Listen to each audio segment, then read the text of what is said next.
اللہ رب العالمین والصلاة والسلام علی رسولہ الامین وعلی آلہ واصحابہ اجمعین اما بعد فاعوذ باللہ من الشیطان الرجیم بسم اللہ الرحمن الرحیم من ذا الذی یقرض اللہ قرضا حسنا فیضاعفہ لہ اضعافا کثیرہ واللہ یقبض ویبسط والیہ ترجعون صدق اللہ العظیم۔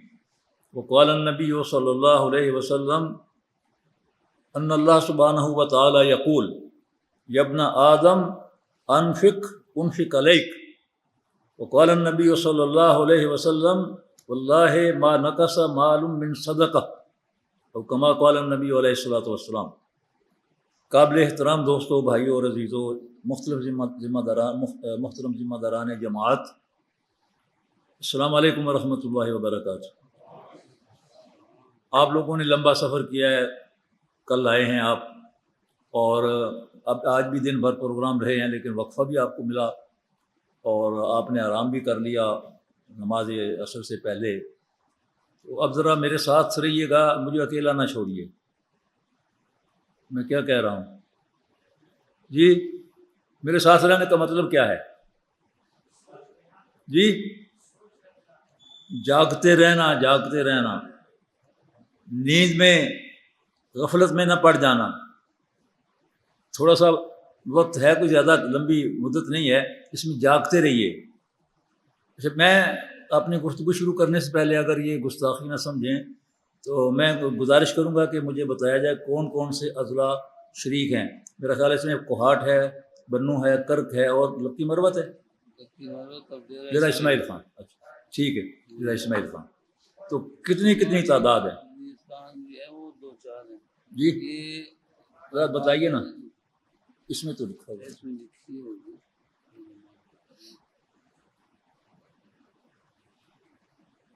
آپ لوگوں کو دیکھ کر بڑی خوشی ہوتی ہے، دل ویسے یاد ہے جی۔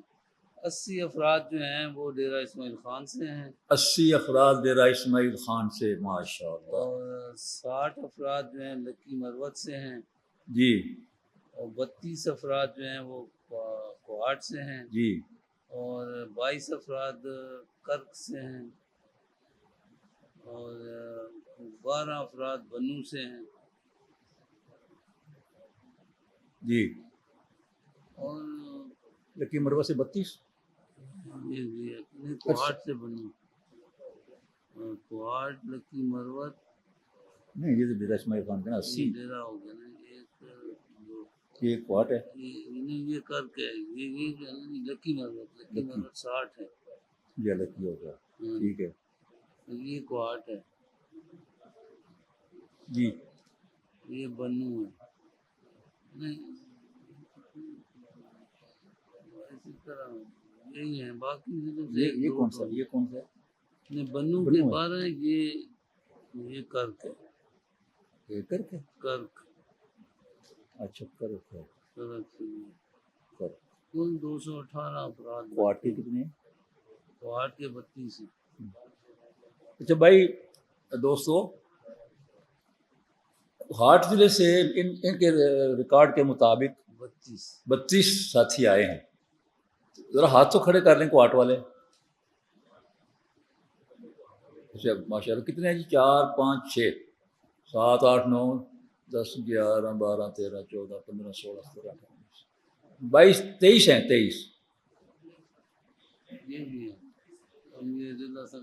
ہاں 24 32 میں سے 24، تو یہ ہوگی جناب 75% آ گئی، 75% پوری۔ تو باقی 25% جو ہیں وہ کہاں چلے گئے میرے ضلع صاحب؟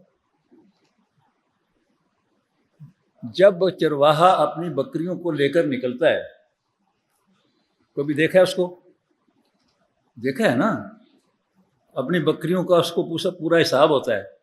اگر اس کی 40 بکریاں ہیں اور اس میں 35 رہ جائیں تو اس کو فوراً پتہ چل جاتا ہے میری بکریاں کہاں گئیں۔ یہ تو بکریوں سے بہت قیمتی انسان ہیں، اور ان کا خیال رکھنا کہ کہیں ادھر ادھر نہ ہو جائیں، جس کام کے لیے آئیں اسے محروم نہ ہو جائیں، یہ بہت ضروری ہے۔ میں درخواست کر رہا ہوں، حکم نہیں دے رہا، کہ اس کی طرف توجہ دی جائے۔ اچھا اس کے بعد جی ڈیرہ اسماعیل خان، 80 افراد، 80 جو خود بیٹھے ہیں۔ ڈیرہ اسماعیل خان کے 80 افراد ہیں۔ اچھا جی ڈیرہ اسماعیل خان والی ذرا ہاتھ اٹھائیں۔ 1 2 3 4 5 6 7 8 9 10 11 دو اٹھائیں۔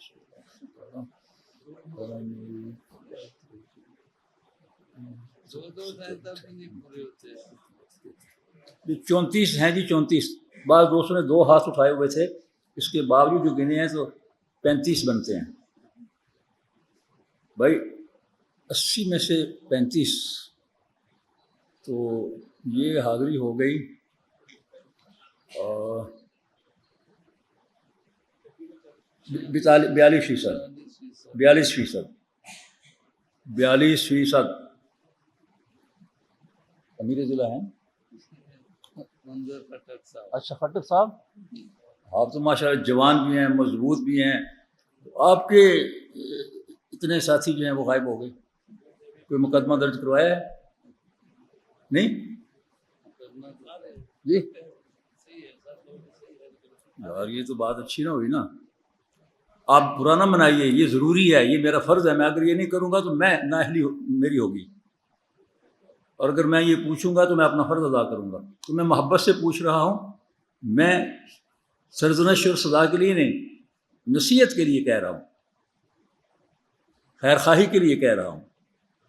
اچھا اب اس کے بعد جی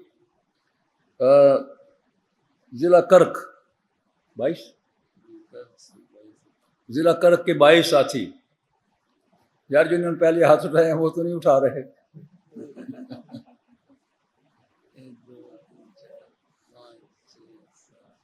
ماشاء اللہ، تو 18 ہیں، ادھر بھی ہیں 17 یا 18۔ چلو حافظ صاحب کہتے ہیں کہ یہ بہتر ہیں، ٹھیک ہے، اللہ تعالیٰ صحت دے۔ اس کے بعد جی لکی مروت کو دیکھیں، لکی مروت ماشاء اللہ۔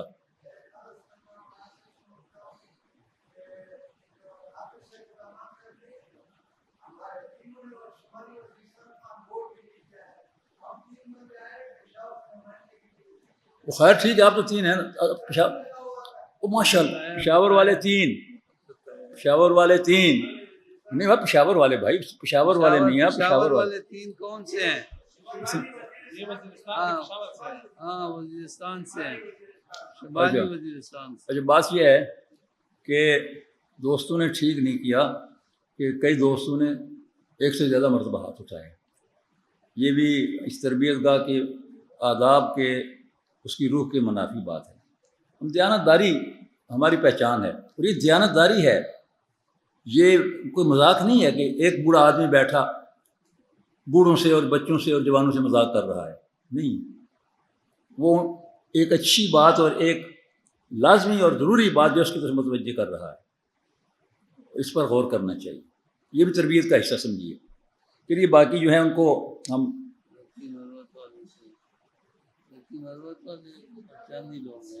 چند ہی لوگ ہیں، 60 لوگ ہیں، 60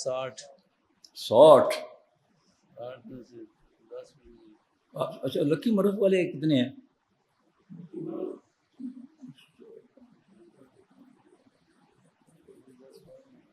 21 ہیں، 21 ہیں 60 میں سے۔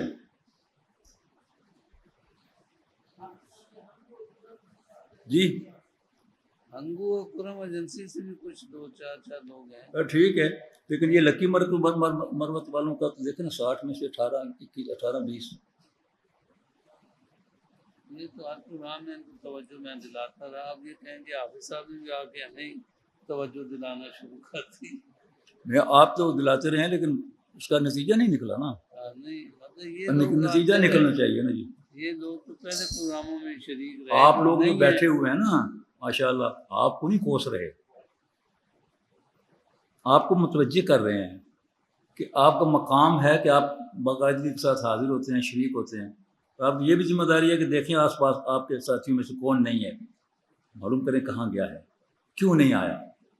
اچھا چلیے اب ہم اپنے موضوع کی طرف آتے ہیں۔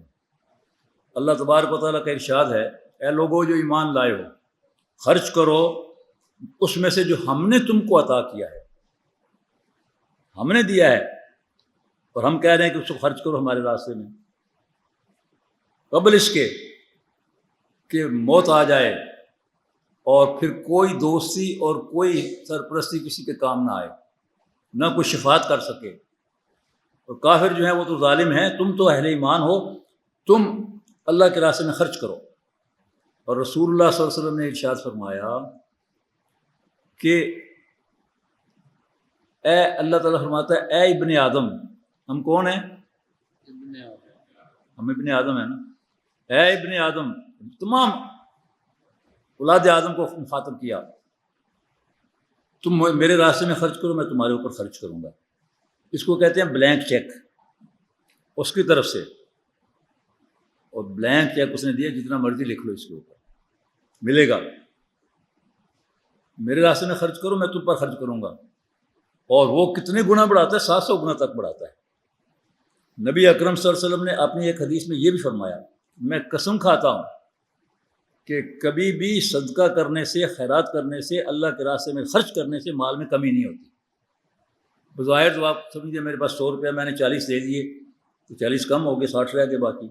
اللہ تبارک و تعالیٰ ان 60 کو کتنا بڑھائے گا یہ ابھی ہمارے علم میں نہیں ہوتا، اللہ تبارک و تعالیٰ اس کو پورا کرتا ہے۔ اخلاص ہو، اخلاص نیت کے ساتھ خرچ کریں۔ نبی اکرم صلی اللہ علیہ وسلم نے جب نبوت آپ کو عطا کی گئی، غار حرا سے اتر کر آئے، تو حضور صلی اللہ علیہ وسلم نے تجارت چھوڑ دی تھی۔ اس سے پہلے آپ تجارت کرتے تھے، اور تجارت میں حصہ دار بن کر مال لے کر جاتے تھے حضرت خدیجہ کا، اور کبھی کبھار اپنے چچا ابو طالب کا، اور اس میں تجارت کر کے آتے تھے اور بڑا نفع لے کے آتے تھے۔ تو حضرت خدیجہ نے ان کی دیانت داری اور امانت داری کو دیکھ کر کے یہ خواہش ظاہر کی تھی کہ ان کے ساتھ ان کا نکاح ہو جائے۔ حضرت خدیجہ اس وقت 40 سال کی تھیں۔ کتنے سال کی؟ اور حضور صلی اللہ علیہ وسلم 25 سال کے تھے۔ اور حضرت خدیجہ 2 مرتبہ بیوہ ہو چکی تھیں۔ پہلا خاوند شادی کے 2 سال بعد فوت ہو گیا، دوسرا خاوند بھی شادی کے 4 سال بعد فوت ہو گیا۔ دونوں سے ایک 2 بچے بھی تھے۔ حضور صلی اللہ علیہ وسلم اور حضرت خدیجہ کی شادی اللہ نے طے کی ہوئی تھی، شادی ہوئی۔ حضرت خدیجہ بہت مالدار خاتون تھیں۔ حضور ساری زندگی تذکرہ کیا کرتے تھے۔ وہ تو فوت ہو گئی تھی مکہ کے اندر ہی، ہجرت سے پہلے۔ حضور فرمایا کرتے تھے کہ خدیجہ نے میرے اوپر بڑے احسانات کیے۔ اس نے اپنا مال بے درے خرچ کیا، کبھی یہ نہیں کہا کہ مال جو ہے میرا خرچ ہو جائے گا، ختم ہو جائے گا، میں کیا کروں، کبھی نہیں کہا۔ جہاں ضرورت پڑی گھر سے اللہ تعالیٰ نے انتظام کیا کہ حضرت خدیجہ نے خرچ کیا۔ اور حضور نے فرمایا کہ اللہ تعالیٰ نے مجھے خدیجہ سے اتنی نعمتیں دی ہیں کہ میں اللہ کا شکر ادا نہیں کر سکتا۔ اللہ نے مجھے ان سے 2 بیٹے دیے، اللہ نے واپس لے لیے، اس کی اپنی مرضی تھی۔ 4 بیٹیاں دیں، بیٹے قاسم اور عبداللہ بچپن میں فوت ہو گئے، اور بیٹیاں جوانی کو پہنچیں، حضرت زینب، حضرت رقیہ، حضرت ام کلثوم اور حضرت فاطمہ رضی اللہ تعالیٰ عنہم اجمعین۔ آپ نے ان کی تعریف کی، انہوں نے مال اپنا خرچ کیا، اور فرمایا کہ ان کا مقام جی یہ ہے کہ جبریل میرے پاس آئے۔ سن رہے ہیں بھائی؟ سن رہے ہو؟ جبریل کو جانتے ہو نا؟ قرآن میں کے اندر اس کا ذکر ہے، حدیث کے اندر اس کا ذکر ہے، ہماری گفتگو کے اندر ذکر آتا رہتا ہے۔ فرمایا کہ جبریل میرے پاس آیا، اس نے کہا اے اللہ کے رسول، مجھے اللہ نے بھیجا ہے کہ اللہ کا سلام خدیجہ کی خدمت میں پیش کرو، اللہ کا سلام، اور اے اللہ کے رسول میرا سلام بھی خدیجہ کی خدمت میں پیش کرنا۔ اللہ سلام پہ بھیج رہا ہے جبریل کے ذریعے سے۔ محمد الرسول اللہ صلی اللہ علیہ وسلم کو بتایا جا رہا ہے کہ خدیجہ کو بتاؤ کہ اللہ کا سلام آیا ہے۔ حضرت ابوبکر صدیق رضی اللہ تعالیٰ عنہ سے ملاقات ہے آپ کی؟ کوئی نہیں ملاقات، کبھی نہیں ملاقات ہوئی۔ حضرت ابوبکر صدیق سے ملاقات نہیں ہوئی؟ یار ہوئی ہے، ان کے حالات سب معلوم ہیں، ان کے حالات پڑھے جاتے ہیں، جہاں ہم جانتے ہیں ان کا مقام و مرتبہ کیا ہے، ان کی قربانیاں کیا ہیں، ان کے فضائل کیا بیان کیے گئے۔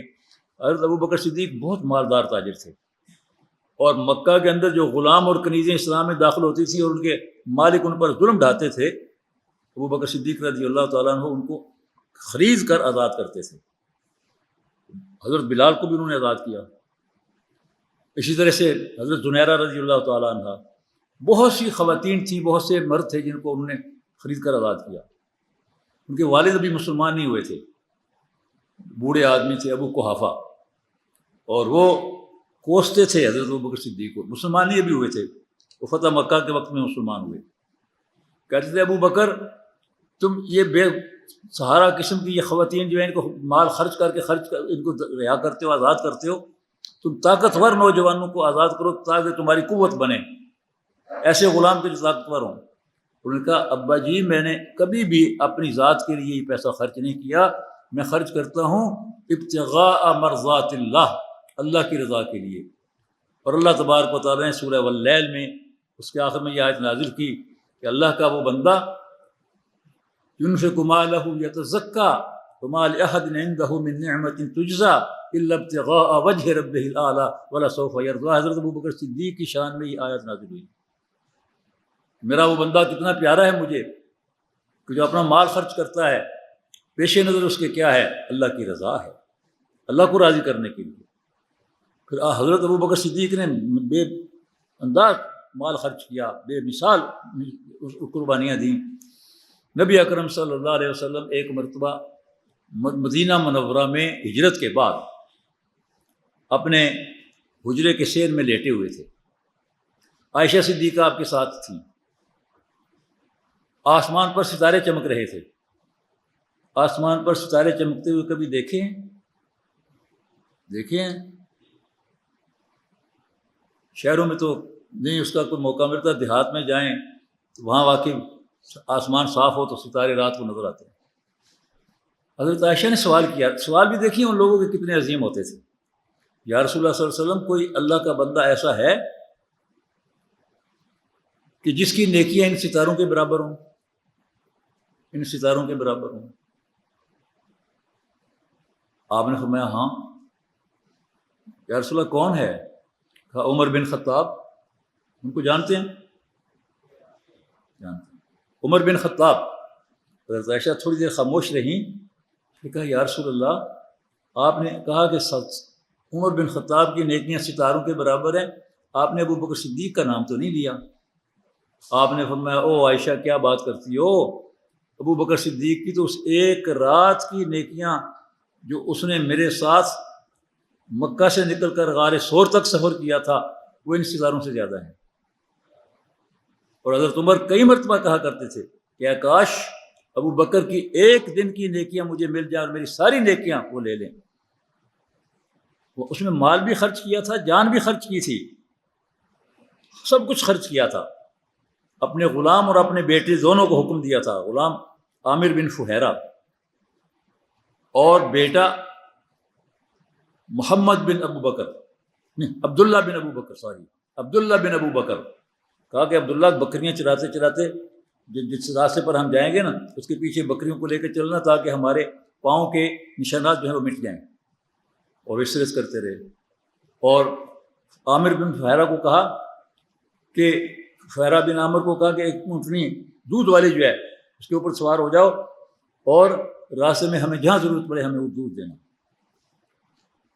خطرات تھے لیکن ابو بکر ساتھ رہے۔ اور قرآن میں ان کا ذکر کیا کہ جب خطرے آ گئے سر کے اوپر تو صاحب نے کہا اذ قال له صاحبہ، آپ نے کہا کہ یا رسول اللہ ہم تو پکڑے گئے، ہمارے قریب دشمن آ پہنچا ہے۔ آپ نے فرمایا ما ظنک باثنین یا ابا بکر اللہ ثالثہما، اے ابو بکر ان دو کے بارے میں کیا ڈر ہے تمہیں جن کا تیسرا اللہ ہے؟ اور اللہ نے فرمایا اذ یقول لصاحبہ لا تحزن ان اللہ معنا، اپنے ساتھی سے وہ کہہ رہے تھے پیغمبر رحمت صلی اللہ علیہ وسلم کہ کوئی غم نہ کر، اللہ ہمارے ساتھ ہے۔ یہ حضرت ابوبکر صدیق رضی اللہ تعالیٰ مکہ سے مدینہ آئے، تجارت شروع کی، جتنا مال ملتا تھا اس میں سے ایک حصہ لازماً خرچ کر دیتے تھے اللہ کے راستے میں، جہاں ضرورت پڑتی تھی خرچ کر دیتے تھے۔ اچھا پھر مکہ کے اندر تو حالات مختلف تھے، مدینہ میں حالات مختلف ہو گئے، یا اسلامی ریاست بن گئی تھی، اور اس اسلامی ریاست کے پاس ابھی وسائل نہیں تھے۔ آپ جانتے ہیں کہ چھوٹی سی ریاست ہے، ساری دنیا دشمن ہے، کبھی ادھر فوج بھیجنی ہے، کبھی ادھر لشکر بھیجنا ہے، کبھی اس کا مقابلہ کرنا ہے، کبھی اس کا مقابلہ کرنا ہے، ساری زندگی سے گزری۔ 10 سال کا عرصہ مدینہ منورہ کا، جس میں حضور صلی اللہ علیہ وسلم نے خود 27 جنگوں میں حصہ لیا ہے، اور صحابہ کرام کو جو بھیجا وہ اس کے علاوہ ہے۔ نبی اکرم صلی اللہ علیہ وسلم نے جب بھی کبھی مطالبہ کیا تو صحابہ کرام پیچھے نہیں رہے۔ صحابہ کرام نے حضور صلی اللہ علیہ وسلم کی ایسی مدد کی ہے کہ اللہ تبارک و تعالیٰ نے خود فرمایا هو الذی ایدک بنصرہ وبالمؤمنین، اللہ نے آپ کی نصرت فرمائی ہے اپنی تائید سے، مومنین کی تائید سے۔ مومنین جان بھی پیش کرتے تھے، مال بھی پیش کرتے تھے، سب کچھ پیش کرتے تھے۔ نبی اکرم صلی اللہ علیہ وسلم نے آیت پڑھی، ہم بھی پڑھتے ہیں، صحابہ کی مجلس میں آیت پڑھی، من ذا الذی یقرض اللہ قرضا حسنا، کون ہے جو اللہ کو قرض حسن دے، پھر اللہ تبارک و تعالیٰ کئی گنا بڑھا کر اس کو واپس کرے۔ تعجب ہوا صحابہ کرام کو کہ اللہ قرض مانگ رہا ہے۔ نوجوان صحابی ہیں ابو دحداح رضی اللہ عنہ، ابو دحداح، دال ہے، دال الف ہے، دحداح، انصاری ہیں۔ اور انصاری صحابہ کا ذریعہ معاش کیا تھا؟ کاشتکاری، باغبانی، وہ کاشتکار تھے، زمیندار تھے۔ اور مہاجر صحابہ کرام وہ تاجر تھے، کاروبار کرتے تھے۔ حضرت ابو دحداح کی شادی تھوڑا عرصہ پہلے ہوئی ہے، ایک بیٹا اللہ نے دیا ہے جو ماں کی گود میں ہے، دحداح اس کا نام رکھا ہے، اسی کی وجہ سے ان کی کنیت ہے ابو دحداح، دحداح کا باپ۔ کہتے ہیں یا رسول اللہ، اللہ ہم سے قرض مانگتا ہے۔ ہاں اللہ نے دیا ہے، اور اس کے باوجود وہ تم سے جو مانگتا ہے تو قرض مانگتا ہے۔ کہا یا رسول اللہ آپ اپنا ہاتھ بڑھائیں۔ آپ کا ہاتھ اپنے ہاتھ میں لے کر کہا یا رسول اللہ آپ گواہ رہیں، میرا باغ جس میں میرا اپنا گھر بھی ہے، جس میں پانی کا کنواں بھی ہے، جس میں کھجور کے پھلدار درخت ہیں، اور جس میں انگور کی پھلدار بیلیں ہیں، میں نے وہ اللہ کو قرض دے دیا ہے، اللہ کو قرض دے دیا ہے۔ اب وہی ان کی روزی کا ذریعہ ہے۔ اللہ پر بھروسہ کرتے ہوئے انہوں نے یہ سوچ رکھا ہے کہ میرا ایک دوسرا زمین کا ٹکڑا جو مدینہ کے اندر ہی ہے، میں اس میں کچھ درخت لگے ہوئے، میں اس میں مزید درخت لگاؤں گا، اسی میں اپنا گھر بنا لوں گا، اور اللہ میری مدد کرے گا۔ یہ بڑی بات ہے، لیکن آگے دیکھیے، میں اس لیے یہ مثال پیش کرتا ہوں کہ گھروں کے اندر اپنے اہل و عیال کی تربیت کرنا بہت ضروری ہے۔ ہمارے بچے، ہماری بچیاں، ہمارے گھروں والے، ہمارے بھائی بہن، ہماری بیویاں، ان سب کی تربیت کرنا ہماری ذمہ داری ہے۔ ان سب کے بارے میں ہم سے پوچھا جائے گا۔ اب وہاں سے اٹھتے ہیں، اپنے گھر کی طرف آتے ہیں، جس دروازے سے ہر روز کئی بار اندر باہر جاتے آتے تھے، اس دروازے کے اوپر کھڑے ہو گئے ہیں، آواز دیتے ہیں، اور اس باہر والے دروازہ جو ہے 4 دیواری ہے اس باغ کے گرد۔ ہم نے خود دیکھا ہے، اب تو کچھ سالوں سے بالکل تبدیلی آ گئی، لیکن میں نے 1974 میں دیکھا مدینہ میں گھوم پھر کر، اس وقت تک بھی کئی باغات کھجوروں کے ایسے تھے جن کے گرد کچی دیواریں بنی ہوئی تھیں، کچی دیواریں، اور وہ اپنے باغ کے گرد جو 4 دیواری ہے اس کے دروازے کے اوپر کھڑے ہو گئے ہیں۔ آپ کو باغ نظر آ رہا ہے؟ نہیں نا یار، اپنے تصور کے اندر خیال کرو، باغ اور اس کے گرد دیوار اور اس کے اندر درخت۔ کہتے ہیں اے ام دحداح، اے دحداح کی ماں، وہ کہتی ہیں لبیک یا ابا دحداح، ابو دحداح بتائیے کیا حکم ہے؟ میں اپنے بچے کو اٹھا لو اور اس گھر اور باغ میں سے نکلاؤ، میں نے اللہ کو قرض دے دیا ہے۔ اب خاتون جو ہے رونا پینا نہیں شروع کر دیتی، کیا ہوگا، کیا بنے گا۔ ظاہر تو یہ ایسی صورتحال ہے نا، کہ ایمان، اللہ کے ساتھ تعلق، اللہ کے رسول کے ساتھ عقیدت، جنت کی طلب، دوزخ سے پناہ۔ کیا کہتی ہیں؟ کہتی ہیں یا ابا دحداح، جو سودا آپ نے کیا ہے اس سودے میں کوئی خسارہ نہیں ہے، اے ابو دہدا تمہارے سودے کے اندر کوئی خسارہ نہیں ہے، اس میں نفع ہی نفع ہے، یہ میاں اور یہ بیوی، اور بچہ جو اس کی گود میں ہے پھر وہ کیسا بن کر اٹھے گا۔ بچے جو ہیں یہ تربیت حاصل کرتے ہیں والدین کے کردار سے، اور بچے ہمارے پاس امانت ہیں۔ آپ میں سے کئی بزرگ ایسے ہیں جن کے آگے پوتے نواسے بھی ہوں گے، اور اکثر و بیشتر لوگ ایسے ہیں جن کے اپنے بیٹے بیٹیاں ہوں گے۔ یہ بڑی دولت ہے ہمارے پاس، بڑی امانت ہے ہمارے پاس، اور اس کے بارے میں پوچھ گچھ بھی بڑی ہوگی۔ ان کی تربیت کرنا، ان کو اسلام کے ساتھ جوڑنا، باہر بھاگ دوڑ کرتے رہے اور گھر کی طرف توجہ نہ دیں، یہ ٹھیک نہیں۔ چراغ تلے اندھیرا نہیں ہونا چاہیے۔ پھر انہوں نے وہ اپنا باغ آباد کیا تو لوگوں نے دیکھا کہ کس طرح سے اس باغ کو اللہ تبارک و تعالیٰ نے رنگ لگا دیے، کس طرح سے وہ باغ جو پھلا پھولا، کوئی محتاجی نہیں ہوئی۔ اسی طرح سے حضور صلی اللہ علیہ وسلم پر آیت نازل ہوتی ہے سورہ آل عمران کی، لن تنالوا البر حتى تنفقوا مما تحبون۔ آپ میں سے کوئی حافظ ہیں؟ حافظ ہیں کوئی؟ اچھا 1 2 3 4، اچھا اس طرف کوئی حافظ نہیں ہے، سارے حافظ ادھر بھیج دیے، کیوں ادھر سے نکال دیے؟ ادھر بھی تو رہنے دیتے تھے نا کسی کو۔ لن تنالوا البر حتى تنفقوا مما تحبون وما تنفقوا من شيء فإن الله به عليم۔ تم نیکی کی معراج کو نہیں پہنچ سکتے جب تک ان چیزوں کو خرچ نہ کرو اللہ کے راستے میں جو تمہیں بہت محبوب ہیں، بہت پیاری ہیں۔ آپ کے صحابی ہیں حضرت ابو طلحہ، ان کا نام ہے سہل بن زید، اور ان کی کنیت ہے ابو طلحہ۔ بڑا تذکرہ آتا ہے ان کا غزوات کے اندر، جہاد کے اندر، جنگوں کے اندر، بڑے بہادر تھے۔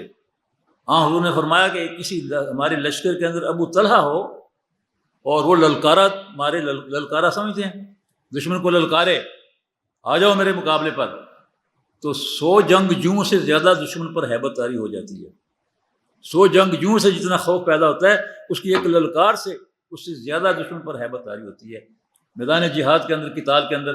اور ادھر انفاق فی سبیل اللہ میں کہتے ہیں یا رسول اللہ صلی اللہ علیہ وسلم، وہ باغ جس میں آپ تشریف لاتے ہیں، اب آپ اکثر اس باغ میں تشریف لے جاتے تھے، بہت گھنے سائے تھے، بہت کھجور کے پکے ہوئے، کھجور کے بہترین درخت جن کا بہترین پھل ہوتا تھا، کنواں تھا اس کے اندر، جس کے بارے میں کہا جاتا ہے کہ مدینہ میں سب کنویں سے زیادہ ابو طلحہ کے کنویں کا پانی جو ہے وہ ذائقے دار تھا اور وہ صاف ستھرا ہوتا تھا۔ یا رسول اللہ صلی اللہ علیہ وسلم، میں نے اپنا وہ باغ جو ہے اللہ کو میں نے خرچ کر دیا ہے تاکہ میرا اللہ مجھ سے راضی ہو جائے۔ تو اس موقع پر آپ نے فرمایا ابو طلحہ، اللہ تمہارے مال و دولت میں برکت دے، یہ باغ اپنے ان رشتہ داروں میں تقسیم کرو جو غریب اور مفلس ہیں۔ اور آپ نے ایسے ہی کیا، ان کو حصے دے دیا سب کو۔ جس نے کہا کہ مجھے قیمت دے دو اس کو قیمت دے دی، جس نے کہا مجھے اس کا حصہ ایک قطعہ دے دو قطعہ دے دیا۔ یہ حضرت ابو طلحہ رضی اللہ تعالیٰ انصاری صحابی۔ سب سے مشکل مرحلہ وہ تھا جب غزوہ تبوک کا موقع آیا۔ جانتے ہیں غزوہ تبوک کیا تھی؟ جی یار کوئی ساتھی بتاؤ۔ غزوہ تبوک کیسر روم کے مقابلے پر لڑی گئی تھی، لڑائی کے لیے حضور نکلے تھے۔ کیسر روم کون تھا؟ اس زمانے کی نام نہاد سپر طاقت، نام نہاد۔ ہم کسی کو سپر طاقت نہیں مانتے سوائے اللہ کے، کچھ بھی ہو جائے ہم کسی کو سپر طاقت نہیں مانتے سوائے اللہ کے، اللہ کے سوا کوئی سپر نہیں ہے۔ اور ہم نے دیکھا ہے اپنی آنکھوں سے منظر، اپنی آنکھوں سے ہم میں سے اکثر نے دیکھا ہے کہ سپر طاقت ہونے کا دعویٰ کرنے والا روس، جس نے یورپ کے آدھے حصے پر قبضہ کر لیا تھا اور سارے اس علاقے کے اوپر، وسطی ایشیا کے اوپر قبضہ کر لیا تھا، وہ افغانستان کے اندر سے کس طرح سے رسوا ہو کر گیا ہے۔ ایسی سپر طاقتیں ہوتی ہیں؟ نہیں، یہ کوئی سپر طاقت نہیں ہے۔ ان کا جرنیل جو ہے دریا آمو کے اوپر جب پہنچا تو اپنی گاڑی سے اتر آیا اور اس کی آنکھوں میں آنسو آ گئے۔ اس نے کہا اس دریا کے اس طرف ہم اپنی سپریمیسی کو دفن کر کے آ رہے ہیں، ہماری سپریمیسی دفن ہو گئی ہے۔ اور واقعتاً ایسا ہی ہوا۔ اس کے بعد ازبکستان، ترکمانستان، تاجکستان، یہ سارے علاقے جو ہیں وہ آزاد ہو گئے۔ امریکہ بڑا گھمنڈ ہے، آج بھی وہ بڑے بڑے نخرے کے ساتھ بہت جنگیں مارتا ہے، بدبخت، اللہ اس کو تباہ و برباد کرے۔ ٹرمپ ہر وقت دھمکیاں ہی دھمکیاں، گالیاں ہی گالیاں۔ وہ چند سال پہلے، زیادہ دور کی بات نہیں ہے، اپنا سارا ساز و سامان چھوڑ کر افغانستان کے اندر وہاں سے بھاگے تھے۔ سپر طاقتیں بھاگا کرتی ہیں، اور ایسے تیسرے بھاگے کہ دنیا کے اندر مذاق بن گئے۔ سپر طاقت صرف اللہ ہے۔ اس زمانے میں بھی دو طاقتیں اعلان کرتی تھیں ہم سپر ہیں، ایران اور روم۔ ایران بھی کہتا تھا ہم سپر ہیں، اور روم بھی کہتا تھا ہم سپر ہیں۔ روم کے حکمران کو کسرا کہتے تھے، کیسر کہتے تھے۔ روم کے حکمران کو کیسر کہتے تھے، اور ایران کے حکمران کو کسرا کہتے تھے۔ کیسر و کسرا یہ ان کا لقب تھا، نام مختلف ہوتے تھے۔ نبی اکرم صلی اللہ علیہ وسلم کو اطلاع ملی کہ کیسر روم نے 1,50,000 یا 1,40,000 کا لشکر تیار کیا ہے، اور آگے اس کا جو سارا علاقہ ہے، شام کا علاقہ اور فلسطین کا علاقہ، ان سارے علاقوں کو حکم دیا ہے اپنے گورنروں کو کہ اپنی اپنی فوجیں تیار کر کے اور میری طرف آئیں۔ اور عرب کے بارڈر پر اس نے آنا تھا۔ تبوک جو ہے یہ سعودی عرب کے بارڈر کے اوپر ہے، شام کی طرف۔ لاکھوں کی فوج جمع کی اس نے، چل پڑا وہاں سے۔ حضور کو اطلاع ملی کہ کیسر روم مدینہ پر حملہ کرنا چاہتا ہے، کہ اس اٹھتی ہوئی ریاست کو ختم کر دوں، میرے لیے خطرہ بنے گا۔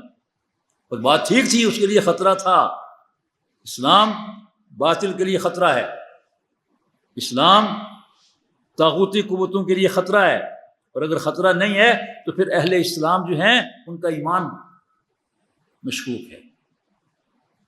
ورنہ حقیقت یہ ہے کہ یہ ایمان جو ہے ساری باطل قوتوں کے لیے یہ خطرہ ہے۔ نبی اکرم صلی اللہ علیہ وسلم نے ارشاد فرمایا، میں یہاں بیٹھ کر انتظار نہیں کروں گا، میں عرب کے بارڈر پر جا کر اس کی فوج کو روکوں گا۔ اور یہ بھی فرمایا، اگر تم میں سے کوئی ایک بھی میرے ساتھ نہیں جائے گا، میں تنہا جا کر اس کی فوج کو روکوں گا، روک لوں گا۔ اس موقع پر صحابہ کرام نے خرچ بھی کیا، جانیں بھی پیش کیں، اور منافقین جو ہیں وہ بہانے کرتے رہے۔ نبی اکرم صلی اللہ علیہ وسلم نے اللہ کا حکم سنایا، انفروا خفافا وثقالا وجاہدوا باموالکم وانفسکم فی سبیل اللہ، نکلو اللہ کے راستے میں ہلکے ہو یا بوجھل، اور مال بھی خرچ کرو، جان بھی پیش کرو۔ اس جہاد میں جان بھی پیش کرو، مال بھی پیش کرو۔ اس آیت کے نازل ہونے کے بعد روایات میں آتا ہے کہ صحابیات، اللہ کے نبی کی صحابیات، ان میں سے بعض صحابیات کی اسی دن شادی ہوئی تھی جب یہ اعلان ہوا، اور ان کو جو زیور پہنایا گیا تھا، شام کے وقت میں انہوں نے اپنے گھر والوں سے کہا، ہمارا اصل زیور اسلام ہے۔ ہمارا اصل زیور کیا ہے؟ جی بولو بولو، اسلام۔ اپنے زیور اتار کر دے دیے، اپنے گھر والوں سے کہا کہ حضور کی خدمت میں جا کر پیش کرو۔ حضور کے پاس بہت ساری خواتین نے زیور بھیجا، اور وہ ایک چادر بچھا کر اس کے اوپر رکھا جاتا تھا۔ حضرت عثمان رضی اللہ تعالیٰ عنہ، خلیفہ ثالث، عثمان ذو النورین۔ کیوں ذو النورین کہا جاتا ہے؟ حضور صلی اللہ علیہ وسلم کی 2 صاحبزادیاں ان کے عقد میں یکے بعد دیگرے آئیں، اور دوسری بیٹی بھی جب فوت ہو گئی، حضور نے فرمایا اگر میری کوئی اور بیٹی بھی ہوتی تو میں عثمان کو دے دیتا۔ ذو النورین، اللہ نے بڑی دولت دی تھی، بہت بڑے تاجر تھے، اور اللہ کے راستے میں خرچ اس طرح کرتے تھے کہ آدمی تصور بھی نہیں کر سکتا۔ وہ آئے 300 اونٹ لے کر، اور بعض روایات میں 50 گھوڑے بھی لے کر، اور اونٹ کو مسجد کے دروازے کے ساتھ، اس کی کنڈی کے ساتھ اس کی نکیل باندھی، پیچھے اس کے اونٹوں کی لائن لگی ہوئی تھی۔ 300 اونٹ کبھی ایک جگہ آپ نے نہیں دیکھے ہوں گے۔ 300 اونٹ، 20 اونٹ بھی ہوں تو لگتا ہے کہ جیسے پتہ نہیں کتنی مخلوق ہے۔ 300 اونٹ، اور صرف اونٹ نہیں، ان کے اوپر پورا سامان ہے جہاد تک پہنچنے کے لیے، کھانے پینے کے لیے، مشکیزہ ہے اس پر، اس کے اوپر راشن ہے اور اونٹ جو ہیں وہ باقاعدہ ساز و سامان کے ساتھ. پھر نبی اکرم فرماتے ہیں عثمان کچھ اور بھی دو. تو انہوں نے اشرفیاں دیں.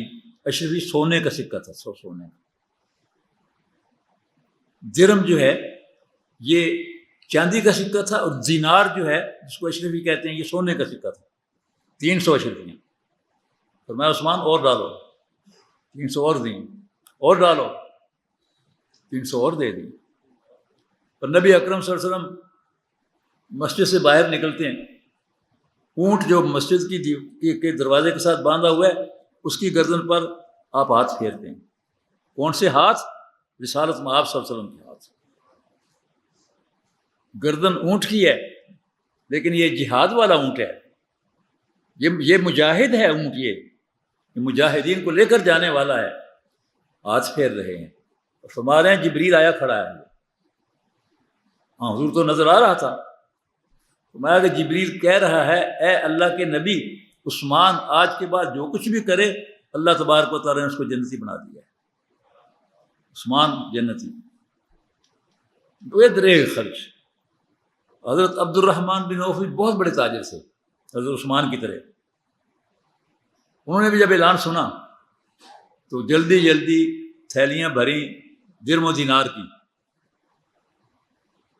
تو لے کر آئے. حضور کی خدمت پیش کی. کہا عبد الرحمن اس میں کیا ہے؟ یا رسول اللہ اس میں درم ہے. کتنے ہیں؟ مجھے نہیں پتا. اس میں کیا ہے؟ دینار ہیں. کتنے ہیں؟ میں نے نہیں گنے. اللہ تعالیٰ مجھے بے حساب دیتا ہے. میں شرم محسوس کرتا ہوں کہ اللہ کے راستے میں دوں، جو مجھے دے رہا ہے اس کے راستے میں دوں تو گن گن کے دوں. بس میں نے تھیلیاں بھر لیں، لے آیا.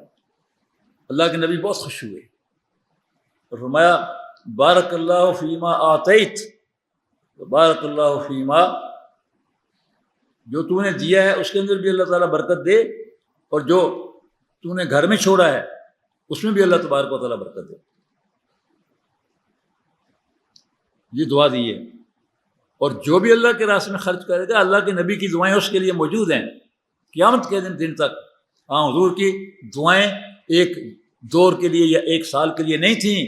آپ کی نبوت کسی ایک علاقے یا کسی ایک قوم کے لیے نہیں تھی. آپ کی نبوت کسی ایک صدی کے لیے نہیں تھی. آپ کی نبوت قیامت تک کے لیے ہے. کوئی نبی اور نہیں آئے گا. آپ کی دعائیں، آپ کی عبادات، آپ کے احکام سارے کے سارے قیامت کے دن تک کے لیے ہیں. اور جو ہم میں سے بھی کوئی ایسا کام کرے اللہ توفیق دے، اللہ کے نبی کی دعائیں اس کے لیے بھی زندہ موجود ہیں. اچھا، یہ خواتین کے زیورات صحابہ کرام انصار صحابہ نے بہت کچھ لا کر پیش کیا. حضرت سعد بن ربی اور اس طرح دیگر جو مالدار صحابہ کے ساتھ میں عبادہ رضی اللہ تعالیٰ عنہ بہت بڑی بڑی رقمیں لا کر پیش کی. اگلے دن ایک صحابی آتے ہیں، ان کا نام ہے ابو عقیل. ابو عقیل. اور ان کے پاس ایک چھوٹی سی تھیلی ہے، پوٹلی کہہ لیں اس کو، تھیلی کہہ لیں، یعنی کپڑے کے اندر کچھ چیز ڈالی ہوئی ہے. اور لا کر حضور کی خدمت میں جب آتے ہیں تو آپ کے ساتھ بات کرتے ہیں. کہتے ہیں یا رسول اللہ صلی اللہ علیہ وسلم، یہ سونا چاندی یہاں پر ہے، میں تو یہ 4 سیر کھجوریں لے کر آیا ہوں، کیا یہ قبول ہو جائیں گی؟ یہ 4 سیر کھجوریں قبول ہو جائیں گی؟ پوچھا ابو عقیل کہاں سے لائے ہو؟ کیونکہ آپ کو پتہ ہے کہ اس کا تو نہ باغ ہے نہ اس کی تجارت ہے، یہ تو غریب آدمی ہے، محنت مزدوری کرتا ہے. ابو عقیل کہاں سے لائے ہو؟ جو کہتے ہیں یا رسول اللہ جب آپ نے اعلان کیا کہ جان بھی پیش کرو مال بھی پیش کرو، میں نے کہا جان تو حاضر ہے لیکن اللہ کا حکم تو ہے کہ مال بھی پیش کرو، میرے پاس تو مال نہیں ہے. جی چاہا کہ میں خاموش ہو جاؤں لیکن چین نہیں آیا. رات کو مجھے اپنے بستر پر لیٹنے کی ہمت نہیں پڑی. میں اسی وقت نکلا. فلاں یہودی جس کے پاس میں کبھی کبھی مزدوری کے لیے جاتا ہوں، میں نے اس کا دروازہ کھٹکھٹایا. میں نے کہا یار مجھے کوئی مزدوری دے دو. اس نے کہا اس وقت؟ میں نے کہا ہاں اسی وقت. اس نے کہا چلو اچھا ہوا تم آ گئے، مجھے بھی ضرورت تھی. تو میرا جو فلاں باغ ہے اس کو پانی کے ڈول کھینچ کر کنویں سے اس کو شراب کرو. کنویں سے پانی کے ڈول کھینچ کر. کنواں دیکھا ہے کبھی کسی نے؟ دیکھا ہے؟ کنویں میں سے پانی کے ڈول کھینچو اور میرے باغ کو سیراب کرو تو میں صبح تمہیں 6 سیر کھجوریں دوں گا۔ ساری رات لوگ سو گئے، ابو وکیل جاگ رہا ہے۔ اللہ کی محبت دل کے اندر ہے، اللہ کا ذکر زبان کے اوپر ہے، اور جنت آنکھوں کے سامنے ہے۔ ڈول کھینچ رہے ہیں، پانی ڈال رہے ہیں۔ صبح کے وقت اس نے 6 سیر کھجوریں دے دی معاہدے کے مطابق، 2 سیر اپنی بیوی بچوں کو دے آئے ان کے لیے گھر میں، اور 4 سیر لا کر حضور کی خدمت پیش کر۔ حضور نے وہ کھجوریں ان سے لیں اور فرمایا، کھجوروں کو سونے چاندی کے ڈھیر پر بکھیر دیا۔ فرمایا خدا کی قسم یہ 4 سیر کھجوریں سونے چاندی کے ڈھیر سے زیادہ قیمتی ہیں۔ جس نے اپنی جان رات بھر کھپائی اللہ کی محبت میں۔ اور اس موقع پر منافقین نے پتہ کیا کہا؟ منافقین نے بڑے عجیب و غریب تبصرے کی۔ القرآن نے ان کا بھید ان کے تمام بھید کھول دیے، ان کی ساری حرکتیں واضح کر دیں۔ وہ آپس میں بیٹھے ہوتے تھے، عبد الرحمن بن عوف آئے، ایک دوسرے سے کہنے لگے یہ دکھلاوے کے لیے پیش کر رہا ہے، نمائش کے لیے دکھلاوے کے لیے پیش کر رہا ہے۔ حضرت عثمان آئے، یہ دکھلاوے کے لیے پیش کر رہا ہے۔ اللہ کا حکم یہ ہے کہ اگر کسی فرد کو دینا ہو، مثلا میں مسکین ہوں، محتاج ہوں، مجھے ضرورت ہے، میرا بھائی جو ہے اس کو پتہ ہے کہ اس کو ضرورت ہے، تو مجھے خاموشی کے ساتھ دے۔ اس انداز میں جو دائیں ہاتھ نے دیا ہے بائیں ہاتھ کو بھی پتہ نہ چلے کہ کیا دیا ہے، تاکہ اس کی خود ہی مجروح نہ ہو۔ کسی فرد کو دینا ہو، حاجت مند کو دینا ہو، چھپ کے دو۔ کسی عوامی کام کے لیے، کسی عمومی تحریک کے لیے دینا ہو تو فرمایا کہ اس کو کھلے عام دو تاکہ دوسرے لوگوں کو بھی رغبت ہو۔ ان تبدوا الصدقات فنعما ہی، یہ صدقات جو عام کاموں کے لیے، جنرل کاموں کے لیے دیے جاتے ہیں، ان کو لوگوں کے سامنے دو تو اچھا ہے، کیونکہ کسی کا دل دکھانا یا کسی کی خودی کو مجروح کرنا مطلوب نہیں ہے، بلکہ ایک جذبہ پیدا کرنا ہے۔ اور اگر کسی آدمی کے دل کے اندر یہ خواہش ہو کہ میرا نام لوگ جانیں، تو وہ دینے والا جانتا ہے، اور صحابہ کرام کے اندر تو یہ چیز نہیں تھی، بالکل بھی نہیں تھی۔ انہوں نے کہا کہ عبد الرحمن بن عوف آ رہا ہے، یہ سعد بن عبادہ آ رہا ہے، یہ عثمان بن عفان آ رہا ہے، یہ نمائش کے لیے دیکھو کتنی رقمیں پیش کرتے ہیں۔ وہ اپنے آپس میں بات کر رہے ہیں، وہ سمجھتے ہیں ان کو کیا پتہ لگا، ہم تو آپس میں بات کر رہے ہیں۔ منافقین شیاطین اپنی الگ مجلس ایک لگاتے تھے۔ خیر، جب ابو وکیل آیا اور ان کو پتہ تھا کہ یہ غریب آدمی یہ کیا لے کے آ رہا ہے، دیکھا کہ کھجوریں اس نے دی ہیں، آپس میں ٹھٹھے اور مذاق میں کہا، لو جی یہ کنگال اور مفلس بھی آ گیا اپنا نام لکھانے کے لیے، اس 4 سیر کھجور سے یہ کیسر روم کو شکست دیں گے۔ مذاق کے اندر کہا۔ نہیں سمجھ رہے؟ کیوں نہیں سمجھ جی؟ یار مجھے پشتو آتی نہیں ہے، واللہ مجھے پشتو آتی ہوتی تو میں بالکل اردو میں نہ بولتا، مجھے پشتو آتی ہی نہیں ہے، آپ نے سکھائی نہیں ہے مجھے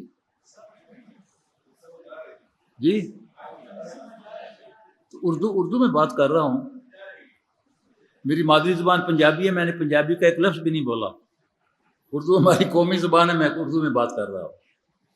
اچھا، پشتو کے بھی خطابات ہوئے ہوں گے، ابراہیم صاحب نے پشتو میں خطاب کیا ہوگا۔ اردو میں اسماعیل خان والے اردو بولتے ہیں، سرائکی ہے، سارے پشتو والے نہیں۔ اچھا، سارے پشتو والے۔ اچھا، میں تو سمجھا تھا کہ ڈاکٹر عطاء الرحمان اور پروفیسر ابراہیم صاحب انہوں نے پشتو میں خطاب کیا ہوگا۔ نہیں؟ اچھا ٹھیک ہے، ٹھیک ہے۔ بات کیا کر رہے تھے؟ ہاں، انہوں نے کہا کہ یہ دیکھو یہ کنگال جو ہے یہ بھی اپنا نام لکھانے کے لیے آ گیا ہے، 4 سیر کھجوروں سے کیسے روم کو جو سپر طاقت ہے اس کو یہ شکست دیں گے، ان کی عقل ماری گئی ہے۔ نعوذ باللہ ثم نعوذ باللہ۔ اللہ تعالیٰ نے اس کا جواب دیا۔ اب وکیل کو جواب دینے کی ضرورت نہیں ہے، اس کا رب جواب دے رہا ہے۔ الذین یلمزون المتطوعین من المؤمنین فی الصدقات والذین لا یجدون الا جہدہم فیسخرون منہم سخر اللہ منہم وَلَهُمْ عَذَابٌ أَلِيمٌ اسْتَغْفِرْ لَهُمْ أَوْ لَا تَسْتَغْفِرْ لَهُمْ إِن تَسْتَغْفِرْ لَهُمْ 70 مرة فَلَن يَغْفِرَ اللَّهُ لَهُمْ۔ فرمایا اللہ تبارک و تعالیٰ نے یہ بدبخت منافقین اہل ایمان کو جو بڑا مال خرچ کرتے ہیں اللہ کی رضا کے لیے، کہتے ہیں دکھاوا ہے، اور جس کے پاس کچھ بھی نہیں تھا، رات بھر اس نے محنت کی، خون پسینہ بہایا اور کچھ اس کو ملا اور وہ لے کر آیا اور اس نے پیش کر دیا اللہ کی راہ میں، تو یہ اس کی غربت کا مذاق اڑاتے ہیں، اللہ ان کا مذاق اڑاتا ہے۔ ابو وکیل تجھے ضرورت نہیں جواب دینے کی، اللہ ان کا مذاق اڑاتا ہے اور ان کے لیے دردناک عذاب ہے۔ اور اے نبی یہ اتنے دشمن ہیں اور اتنے بدبخت ہیں، اگر آپ بھی 70 مرتبہ ان کے لیے دعائیں مغفرت کریں میں نہیں قبول کروں گا۔ جنہوں نے ابو وکیل کے بارے میں یہ کہا، جنہوں نے ابو بکر کے بارے میں، عثمان کے بارے میں، عبد الرحمن کے بارے میں، سعد بن معاذ کے بارے میں، سعد بن عبادہ کے بارے میں یہ الفاظ کہے، میں ان کو معاف نہیں کروں گا۔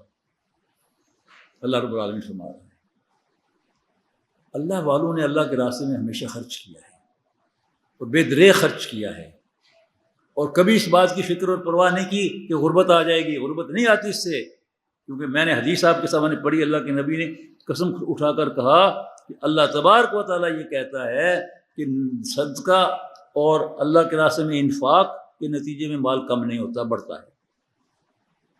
اور اللہ نے فرمایا کہ اے ابن آدم تو میرے راستے میں خرچ کر، میں تجھے بے یار و مددگار نہیں چھوڑوں گا، میں تیرے اوپر خرچ کروں گا۔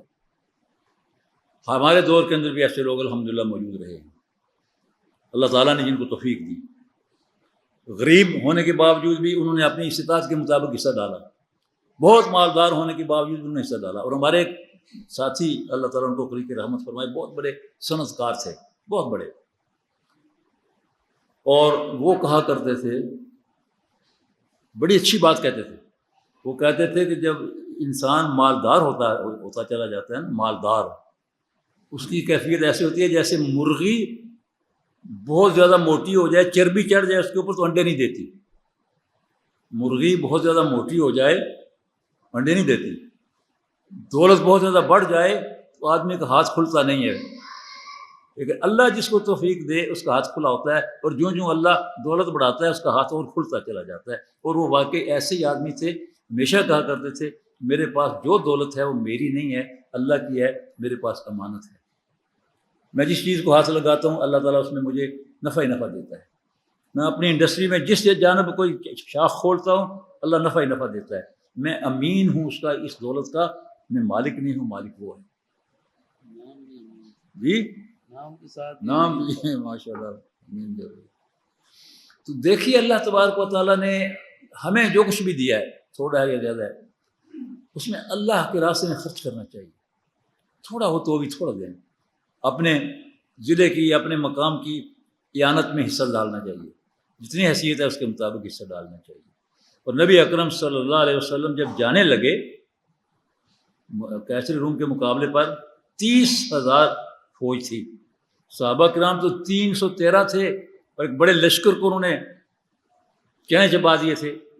اب 30,000 کیسر روم کو اطلاع مل گئی کہ وہ اپنی فوجوں کی کمان کرتا ہوا مدینہ سے چل پڑا ہے۔ اس سے پہلے جنگی موتا میں شام میں صحابہ کرام نے رومی اور شامی فوجوں کا مقابلہ کیا تھا، اس میں مسلمان جو ہیں وہ 3,000 تھے اور کافر جو ہیں وہ 1,20,000 تھے، اور 3 صحابہ جو کمانڈر مقرر کیے گئے تھے یک کے بعد دیگرے شہید ہو گئے۔ حضرت زید بن حارثہ وہ شہید ہو گئے، جعفر بن ابی طالب نے کمان سنبھالی شہید ہو گئے، عبداللہ بن رواحہ نے کمان سنبھالی شہید ہو گئے۔ 1,20,000 کا لشکر اور 3,000 کا لشکر۔ اس کے بعد اللہ کے نبی نے مدینہ منورہ میں صحابہ کرام کو بتایا، جنگ کا نقشہ بتایا۔ آپ نے فرمایا کہ زید بن حارثہ بہادری سے لڑے ہیں، شہید ہو گئے۔ اس کے بعد جعفر نے کمان سنبھالی ہے، بہادری سے لڑے ہیں، ان کے دونوں بازو دشمن نے کاٹ دیے، لیکن زندہ نہیں گرنے دیا، اپنے سینے کے ساتھ لگا لیا، پھر انہوں نے اس کو شہید کر دیا۔ انہوں نے آواز دی کہ جھنڈا نہ گرنے پائے، اور عبداللہ بن رواحہ نے آگے بڑھ کر جھنڈا اٹھا لیا۔ یعنی یہ صحابہ کرام کا جو مقابلہ تھا اس کو یاد تھا کہ وہ صحابہ آئے تھے، نبی خود نہیں آیا تھا، اور کیا ہمارے گت بنی تھی، اب نبی خود آ رہا ہے تو کیا بنے گا۔ فرمایا نبی اکرم صلی اللہ علیہ وسلم نے صحابہ کرام کو مدینہ منورہ کے اندر بیٹھے ہوئے کہ یہ جنگ جو ہے بڑی زور کی جنگ چل رہی ہے. صحابہ کرام پریشان ہو گئے مدینہ میں کہ پہلا کمانڈر بھی شہید ہو گیا، دوسرا بھی شہید ہو گیا، تیسرا بھی شہید ہو گیا، اب کیا بنے گا؟ وطن سے اتنے دور ہیں. محبت دلوں کے اندر ہوتی ہے اپنے بھائیوں کی. آپ نے فرمایا غم نہ کرو، اب تلوار اب کمان اس کے ہاتھ میں ہے، الذی هو السیف من سیوف اللہ، اللہ کی تلواروں میں سے جو ایک تلوار ہے، سلول، جو دشمن پر تان دی گئی ہے. عرض کیا یا رسول اللہ یہ کون ہے؟ فرمایا یہ خالد بن ولید ہے. خالد بن ولید کو اسی جنگ میں یہ حضور نے خطاب دیا تھا مدینہ میں بیٹھے ہوئے، اور خالد بن ولید نے دشمن کی فوجوں کو بھگانے کے بعد واپس مدینہ کی طرف آئے تھے. ان کو دشمن کی فوج بھاگ گئی تھی. وہ کس انداز میں ہوا، کیا ہوا، کہ میں نہیں اس وقت بیان کر سکتا کیونکہ وقت نہیں. آپ رسول رحمت تلواروں کے سائے میں یہ سیرت کی کتاب جو ہے اس کو دیکھیں، کس طرح سے انہوں نے کیا اسکیم بنائی تھی کہ دشمن نے سمجھا کہ تو لاکھوں کی فوج ہے، حالانکہ وہی فوج تھی. اور اس کو پڑھ کر دیکھیے کیا حکمت تھی، کیا دانائی تھی، کیا بہادری تھی، اور کیا جنگ کے کرتب جانتے تھے. اب کیسر روم کو خطرہ ہوا کہ اس کے صحابہ نے ہمیں ناکوں چنے کے بعد یہ تھے ہماری فوجوں کو، اب وہ خود آ رہا ہے، میں تو اس کا مقابلہ نہیں کر سکوں گا، نہ میری فوجیں مقابلہ کر سکیں گی. فوجوں کو لے کر واپس چلا گیا. حضور تبوک پر پہنچے اور معلوم ہوا کہ وہ تو واپس چلا گیا ہے. آپ نے فرمایا ہم واپس نہیں جائیں گے، ہم یہاں ٹھہریں گے. وہ یہ نہ کہے کہ وہ بھی وہاں تک آئے تھے اور میں بھی تیاری کر رہا تھا کہ بھاگ گئے. نہیں، 40 دن وہاں قیام کیا، اور صحابہ کرام نے وہاں تجارت بھی کی. مختلف صحابہ کے جو تاجر تھے جن کے پاس کچھ چیزیں تھیں، اور مختلف قبائل کے ساتھ معاہدے بھی ہوئے. انہوں نے کہا کہ ہم اسلامی ریاست کی اطاعت کرتے ہیں. مختلف قبیلوں کے لوگوں کے ساتھ معاہدے کے سرداروں کے ساتھ، اور حضور واپس کامیابی کے ساتھ لوٹے. اور حضور صلی اللہ علیہ وسلم نے فرمایا، مدینہ سے نکل کر ایک منزل پر پہنچے، مدینہ کی طرف رخ کیا. آپ نے فرمایا مدینہ میں کچھ لوگ ہیں کہ ہم نے جو قدم بھی اٹھایا ہے وہ ہمارے ساتھ ساتھ ہیں. صحابہ نے عرض کیا یا رسول اللہ، اس گرمی کی شدت میں ہم یہاں دھوپ میں جل رہے ہیں اور وہ مدینہ میں چھاؤں میں بیٹھے ہوئے ہیں. فرمایا ہاں، ان کو مجبوری نے روک لیا ہے، کیونکہ حضور کے پاس آئے تھے صحابہ، یا رسول اللہ ہمارے پاس سواری نہیں ہے. آپ نے حکم دیا تھا سواری نہیں ہے تو نہیں جا سکتے، سفر لمبا ہے، صحرا ہے، گرمی ہے. اللہ تعالیٰ نے ان کی شان میں نازل کی آیت. اللہ تعالیٰ نے فرمایا کہ جب وہ آپ کے پاس آئے اور انہوں نے کہا کہ ہمیں اپنے ساتھ لے چلیں، تو آپ نے کہا لا اجد ما احملکم علیہ، میرے پاس بھی سواریاں نہیں ہیں کہ میں تمہیں دوں اور تمہیں لے چلوں.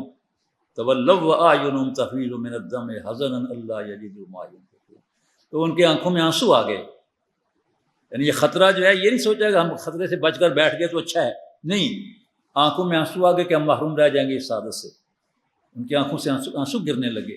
جب آپ نے کہا کہ میرے پاس بھی سواری نہیں ہے تو میں تمہیں نہیں لے جا سکتا، تم یہیں پر رہو. آپ نے فرمایا کہ وہ پیچھے رہ گئے ہیں، لیکن ان کو مجبوری نے پیچھے رکھا ہے. ہمارے ہر قدم کے ساتھ اللہ تعالیٰ نے ان کے لیے بھی اجر لکھا ہے. یعنی نیک اور مخلص نیت کے ساتھ جو آدمی ارادہ کرتا ہے، نیت کرتا ہے، لیکن نہیں کر سکتا اس عمل کو، مجبوری، اس کو بھی درجہ ملتا ہے. تو نبی اکرم صلی اللہ علیہ وسلم پھر کامیابی کے ساتھ واپس آئے، اور صحابہ کرام نے اس میں جو خرچ کیا، جو ظاہر ہے کہ اللہ نے بھی اس کی تعریف کی، حضور نے بھی اس کی تعریف کی، اور بہت زیادہ حضور نے تحسین فرمائی تمام صحابہ کی. اس صحابی کی بھی جس نے 4 سیر کھجوریں پیش کی تھی، بلکہ اس کی سب سے زیادہ، میرے دوستو، مقدار، اماؤنٹ وہ بھی اپنی جگہ بہت بڑی اہم ہے، لیکن اصل چیز جو ہے وہ اخلاص ہے. اخلاص کے ساتھ جو کچھ جتنا بھی پیش کرے اللہ کے راستے میں اور پیش کرتا رہے، اللہ تبارک و تعالیٰ اس کو بہت کچھ دے گا. اللہ ہمیں توفیق عطا فرمائے، ہماری کوتاہیوں غلطیوں کو معاف فرمائے. ہمیں اور ہمارے اہل و عیال کو اللہ تبارک و تعالیٰ اسلام کے سچے مجاہد اور کارکن بنائے. میں آپ کے لیے دعا گوں کہ اللہ تعالیٰ آپ کے سب گھروں کے اوپر اپنا سایہ ہمیشہ ڈالے رکھے، آپ کو اپنی رحمت کے سائے میں رکھے. آپ اپنے سفر میں بھی خیریت سے واپس اپنے گھروں کو جائیں، اور جا کر جو یہاں سے تربیت گاہ سے جو کچھ حاصل کیا ہے اس کو آگے عمل میں استعمال کریں، عمل میں لائیں. اصل کامیابی تو یہ ہوگی. وہاں آئے آ کر 2 دن گزارے اور چلے گئے، یہ روایت ہے محض۔ اصل کامیابی یہ ہے کہ میرے دل کے اندر کوئی ایک بات ایسی آ جائے، میرا آج جو ہے یہ کل سے بہتر ہو گیا ہے، میں آنے سے پہلے جو میری کیفیت تھی اس وقت اس سے بہتر ہو گئی ہے۔ اگر یہ ہے تربیت کا فائدہ مند ہے، نہیں ہے تو پھر ہمیں خود سوچنا چاہیے، اپنا محاسبہ خود کرنا چاہیے۔ اللہ تبارک و تعالی ہم سب لوگوں کو ہماری کوتاہیوں کو معاف فرمائے اور ہماری جدوجہد کو شرف قبولیت عطا فرمائے۔ وآخر دعوانا ان الحمد للہ رب العالمین۔